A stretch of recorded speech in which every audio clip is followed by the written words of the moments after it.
हरे कृष्णा। तो दामोदर लीला से हमने चर्चा किया था पिछली बार। और हमने देखा था किस तरह दामोदर लीला है भगवान की वात्सल्य लीला में सबसे श्रेष्ठ लीला है। और वात्सल्य लीला में भगवान की सबसे श्रेष्ठ भक्त हैं वो है यशोदा मैया। तो यशोदा मैया दिवाली के दिन अ, स्वयं भगवान श्री कृष्ण के लिए माखन बनाने के लिए वो तैयारी कर रही थी। खुद दही मंथना उन्होंने शुरू किया था। तो उनकी बहुत सारी दासियां थी, लेकिन वो स्वयं श्री कृष्ण के लिए माखन बनाने का उन्होंने इस बार सोची थी। और इस तरह योजना बनाकर उन्होंने कार्य शुरू किया था। पर्सनली वो चाह रही थी कुछ अच्छी क्वालिटी का बेस्ट सारे गुणों से समृद्ध इस प्रकार का माखन बनाया जाए जिसे अगर कृष्ण खाएंगे तो वो कभी दूसरों के घर नहीं जाएंगे माखन खाने। तो वो इतना उन्नत उन्नत गुणों वाला माखन बनाने का उन्होंने प्रयास किया। तो इसके लिए बहुत उन्नत किस्म की जो गायें हैं, पद्मगंधा गायें, उनका दूध लिया। और स्वयं यशोदा मैया सारा कार्य कर रही थी, किसी दासी को इस सेवा में उन्होंने नहीं लगाया था। तो इस तरह वो प्रयास कर रही थी।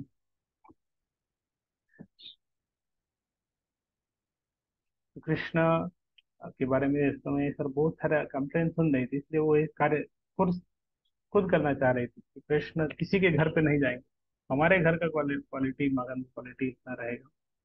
तो स्वयं वह सुबह सुबह दिवाली के दिन सुबह सुबह उन्होंने कार्य शुरू कर दिया माखन बनाने का। और पहले के समय में जब माखन बनाते थे तो वो एक बड़ा रॉड रहता था, डंडा, वो एक मटके के अंदर रहता था। उसके अंदर अ, मंथन का वो कुछ इंस्ट्रूमेंट लगा रहता था। तो वो घूमता था दोनों तरफ से, रस्सी से उसको ऊपर नीचे करते थे और उसके घूमने से दही का मंथन होता था और उससे माखन बनता था। तो इस तरह यशोदा मैया माखन बना रही थी।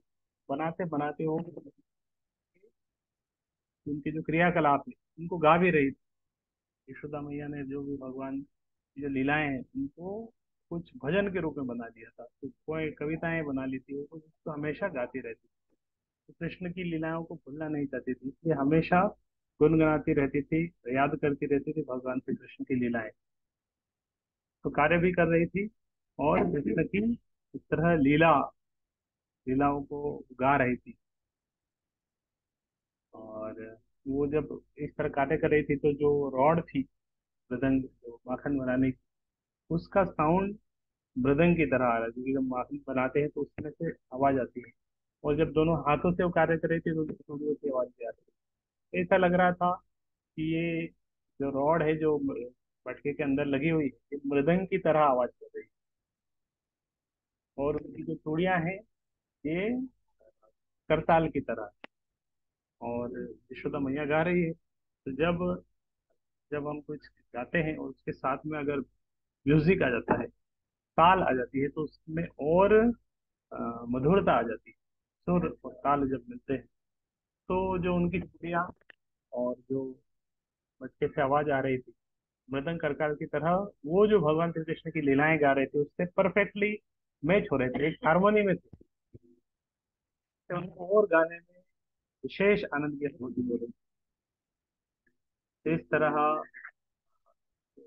गाते हुए उनके ऊपर उनके फेस एक्सप्रेशन भी उस तरह से गा रही थी। तो एक विशेष कृष्ण के स्मरण से, कृष्ण के बारे में भजन गाने से तो एक विशेष आनंद की अनुभूति हो रही थी। और इस तरह जब कार्य कर रही थी तो कुछ फूल्स वगैरह लगे थे उनके बालों में। फूल सिर के ऊपर से गिर के उनके पैरों के ऊपर गिर रहे थे। फूल सोच रहे थे कि यशोदा मैया कितना उन्नत स्तर की भक्त है, और हम इस तरह भगवान यशोदा मैया के सिर पे हमारी स्थित नहीं है, हमें तो उनके पैरों में होना चाहिए। तो वो जो फूल है के मस्तक से उनके चरणों में गिर रहे थे। तो ये वात्सल्य रस की जो श्रेष्ठ भक्त है यशोदा मैया, इस तरह भगवान श्री कृष्ण की सेवा कर रही है। और कृष्ण उस समय उनके सामने नहीं थे, कृष्ण उठे नहीं थे, वो पास ही में एक कमरे में विश्राम कर रहे थे, सो रहे थे। इस तरह ये सारा कार्य चल रहा था, उसी समय कृष्ण जाग गए। और कृष्ण जागे, देखा यशोदा मैया नहीं है आसपास। तो जाते उठते से ही उन्होंने फिर रोना शुरू कर दिया। उठते ही रोना शुरू कर दिया। जैसे ही जागे थे उनको भूख लगी थी और वो रो रहे थे। और जब जागे यशोदा मैया नहीं है तो और उनका रोना बढ़ा। और इस तरह वो रोते रोते उस कमरे से बाहर आए। यशोदा मैया की आवाज उनको सुनाई दे रही थी उनको कि वो कुछ कार्य कर रही है। तो सीधे कृष्ण यशोदा मैया के पास गए, वो जहाँ कार्य कर रही थी। और इस तरह रोते रोते और अपने भूखे हैं इस तरह उन्होंने प्रदर्शन किया। और जो यशोदा मैया कार्य कर रही थी जिस टर्निंग रॉड के साथ में, कृष्ण उनके कार्य को रोक दिया। वो जो डंडा है जिससे दही मंथन का कार्य चलता था, कृष्ण ने उसको पकड़ लिया। कृष्ण ने इस तरफ पकड़ लिया तो वो पकड़ने के माध्यम से तो बताना चाह रहे थे कि ये कार्य को रोको, कि अभी दही बनने का काम आप रोक दीजिए, अभी मुझे ध्यान दीजिए। और यशोदा मैया समझ गई कि कृष्ण चाहते हैं कि उनको अटेंशन दिया जाए, थोड़ा ध्यान दिया जाए। तो यशोदा मैया ने अपना कार्य रोक दिया माखन बनाने का, और कृष्ण को अपने में गोदी में दिया। और कृष्ण अ, जिस तरह हम भगवान को कुछ भोग लगाते हैं तो भगवान को बुलाना पड़ता है कि भगवान आइए, और उनको इनवाइट करके हम भोग ऑफर करते हैं। लेकिन यहाँ पर भगवान स्वयं भूखे हुए हैं और वो आ गए यशोदा मैया के पास में, खुद अपना आसन ले लिया यशोदा की गोदी में, खुद आके बैठ गए। और स्तनपान करना शुरू कर रहे हैं, लेकिन उनको भूख लगी है। तो इस तरह शास्त्र बताते हैं कि कृष्ण अ, जो भूखे हैं वो चातक पक्षी के समान है।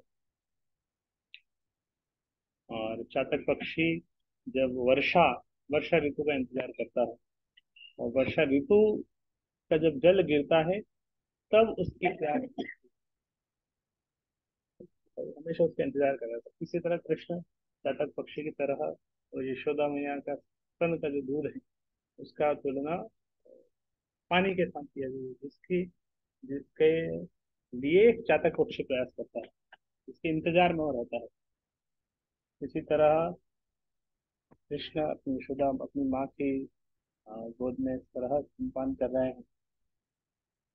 और कृष्ण को बहुत अच्छा लग रहा है कुछ। और उसी समय यशोदा मैया ने देखा तो कुछ आवाज आने लगी। तो किस तरह की आवाज थी? कि किचन में दूध भी उबल रहा था, जो दूध उन्होंने पद्मगंधा गायों का विशेष स्पेशली निकाला था, और वो दूध गर्म हो रहा था। और वो चूल्हे से ओवरफ्लो होने लगा दूध। और उसके गिरने की आवाज लगी कि दूध आग में गिर रहा है, दूध आग में गिरने लग रहा था। दूध, ये जो दूध, एक दूध है जो उबल रहा है और आग में गिर रहा है, और एक दूध जो कृष्ण स्वयं यशोदा मैया के स्तन से पान कर रहे हैं। तो ये जो दूध है, क्योंकि ये आध्यात्मिक जगत है, दूध की भी चेतना है। और दूध इस तरह जो चूल्हे के ऊपर जो दूध गर्म हो रहा था वो चाह रहा था कि कृष्ण उनका भी आस्वादन करें, वो माखन बनेगा कृष्ण आस्वादन करें। लेकिन मुझे दिल सोचने लगा कि कृष्ण तभी यशोदा की गोदी में है, ये वो दूध का आस्वादन कर रहे हैं और उनकी भूख चली जाएगी, फिर हम हमारे रहने का क्या अस्तित्व है। तो उस दूध ने सोचा कि मैं गिर जाता हूँ, आग में गिर जाए इससे तो अच्छा है। तो इस तरह वो दूध उफन कर आग में गिर जाना चाहता, अपना अस्तित्व खत्म करना चाहते कि अब क्या उद्देश्य है मेरा रहने का। कृष्ण तो पिता मैया का दूध पी रहा है, वो दूध आग में गिर रहा था। तो यशोदा मैया तुरंत उन्होंने उस दूध को बचाना चाह रही थी कि नहीं, ये दूध से तो विशेष माखन बनाना है कृष्ण के लिए, और ये अगर इस तरह उबल के आग में चला जाएगा तो यशोदा मैया तुरंत कृष्ण को एक तरफ रखा, गोदी में कृष्ण की गोदी में थे, एक तरफ रखा, और किचन की तरफ वो दौड़ के गए उस दूध को उबलने से रोकने के लिए। तो यशोदा माँ यशोदा मैया ने एकदम से ऐसा किया, क्योंकि ये एकदम से जैसे ही आवाज आई, और क्योंकि ये कार्य के लिए बहुत जल्दी करनी पड़ेगी, तो अगर लेट करेंगे तो दूध गिर जाएगा पूरा आगे में। तो यशोदा मैया ने इसलिए एकदम से कृष्ण को अपनी गोदी से नीचे रख दिया थोड़ी देर के लिए, और वो दूध को अटेंड करने चली गई। तो जब कृष्ण को इस तरह रखा गया एकदम, तो वो कृष्ण यशोदा मैया की गोदी में थे, लेकिन एकदम से जब उनको रखा गया तो बहुत इस तरह फीलिंग हुआ उनका, रिजेक्टेड, नहीं मेरा कोई वैल्यू नहीं है, मुझे एक तरफ रख दिया। तो यशोदा मैया, कृष्ण को ऐसा इस तरह का फीलिंग हुआ कि मुझे निग्लेक्ट किया जा रहा है, मुझे मुझसे ज्यादा ये दूध का क्या ज्यादा वैल्यू है, ज्यादा कीमत है, और उसको ध्यान दिया गया, मुझे मुझे ध्यान नहीं दिया गया। और यशोदा मैया तो ऐसा नहीं है कि कृष्ण को रिजेक्ट किया, थोड़ी सी देर के लिए उनसे कि दूध को बस देख के आ जाते हो, फिर कृष्ण को गोदी में ले लो। तो यशोदा मैया भगवान की बहुत उन्नत भक्त हैं। और इस तरह आता है कि बहुत उनको भगवान की कृपा मिली, यहाँ तक कि ब्रह्मा शिव जी, लक्ष्मी जी, उनको उनको जितनी कृपा नहीं मिली, उससे ज्यादा कृपा भगवान का, जो कृपा का आदान प्रदान है, ये यशोदा मैया के साथ है।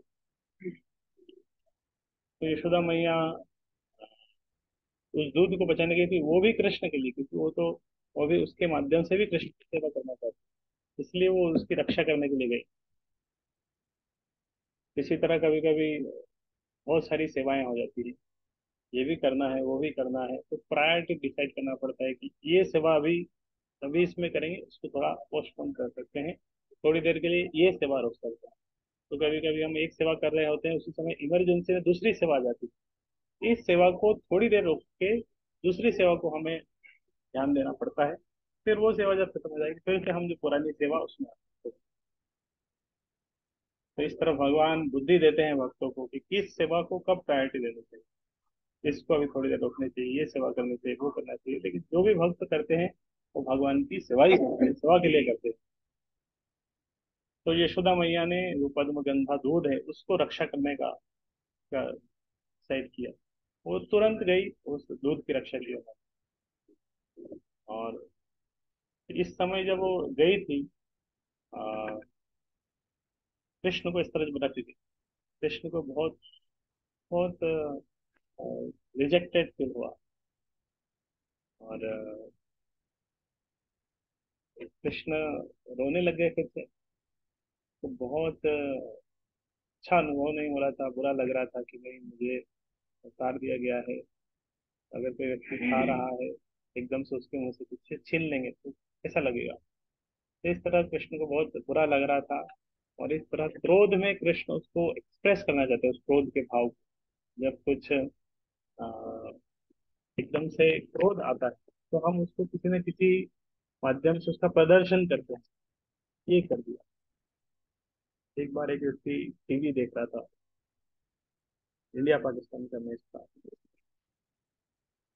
पाकिस्तान का व्यक्ति था, और वो फिर रात से कुछ पी रहा था, और जब पी रहा था, एकदम से उसने देखा कि पाकिस्तान हार रहा है कोई मैच, और कोई अच्छा क्रिकेटर है जो जिता सकता था, वो एकदम से आउट हो गया। उससे बहुत बुरा फील हुआ, गुस्सा आ गया एकदम से कि ये कैसे आउट हो गया, तो नहीं होना चाहिए। और वो तो पी रहा था, उसने तुरंत उसको उसकी टीवी में दे मारा।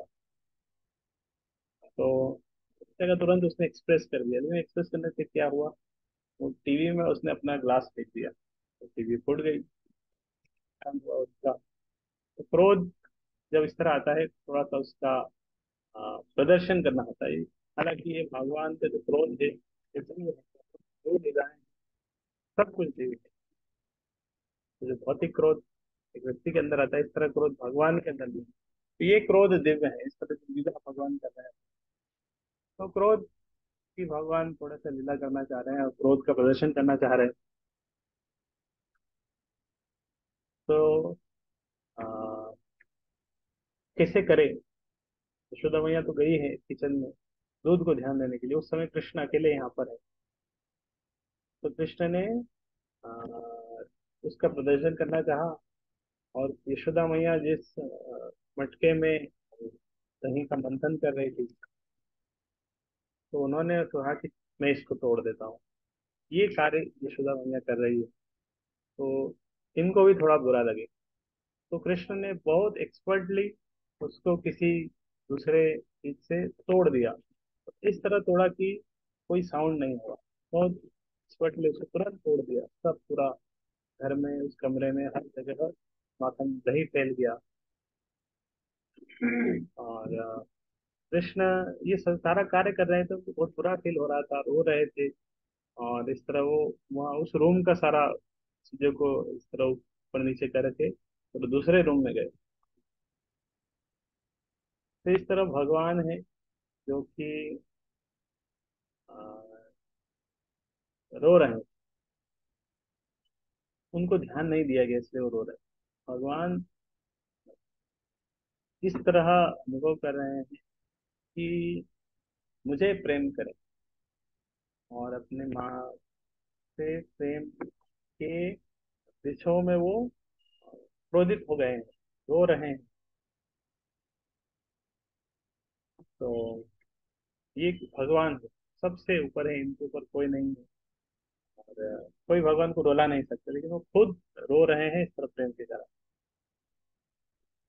रियली में जेन्युइनली प्रामाणिक तरीके से कृष्ण रो रहे हैं, क्योंकि अकेले हैं।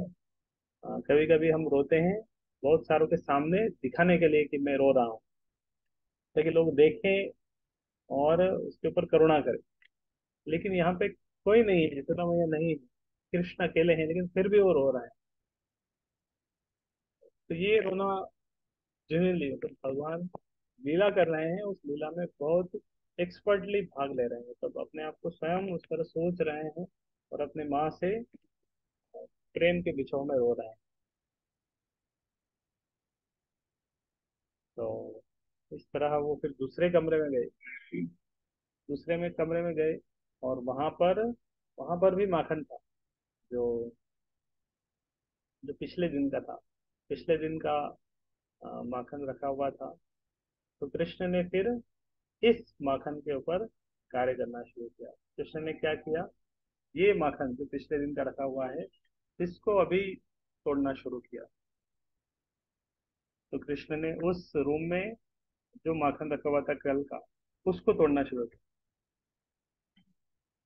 और इस रूम से वो बाहर गए थे। तो जब इस रूम से बाहर गए थे, क्योंकि इस रूम में उन्होंने जो पुराना पहला वाला रूम था, उधर दही वगैरह सब, माखन दही था, सब बिखेर दिया था। तो उनके पैरों से उनके फुटप्रिंट इस तरह बन गए थे कि अब वो कहाँ जा रहे हैं। और दूसरे कमरे में वहाँ पर कल का जो माखन बना था वो रखा था। कृष्ण उसको खाने लगे। वो भूखे थे, तो कृष्ण वो पुराना माखन खाने लग गए। और फिर सोच रहे थे कि मैं इस तरह पुराना माखन खा लूंगा, और इससे मैं बीमार हो जाऊंगा तो अच्छा रहेगा। फिर यशोदा मैया को पता चलेगा कि कितना इम्पोर्टेंट है मुझे इस तरह मुझे ध्यान देना, तो मैं बीमार हो जाऊं तो अच्छा है। तो इस तरह पुराना माखन खाने लगे। और इस तरह खिड़कियां खुली थी, बंदर भी थे।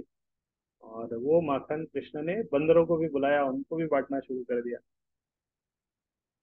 तो इस तरह वो टंगा हुआ था, वहां से निकाल लिया एक, खल के ऊपर चढ़कर वो माखन निकाल लिया, वहां से खुद खाया, बंदरों को खिलाया। और फिर इस तरह बोल रहे थे, अरे क्या क्वालिटी का माखन है, अच्छा नहीं है, तो बंदर भी नहीं खाते। तो इस तरह कृष्ण वो माखन को इस तरह बांट रहे हैं।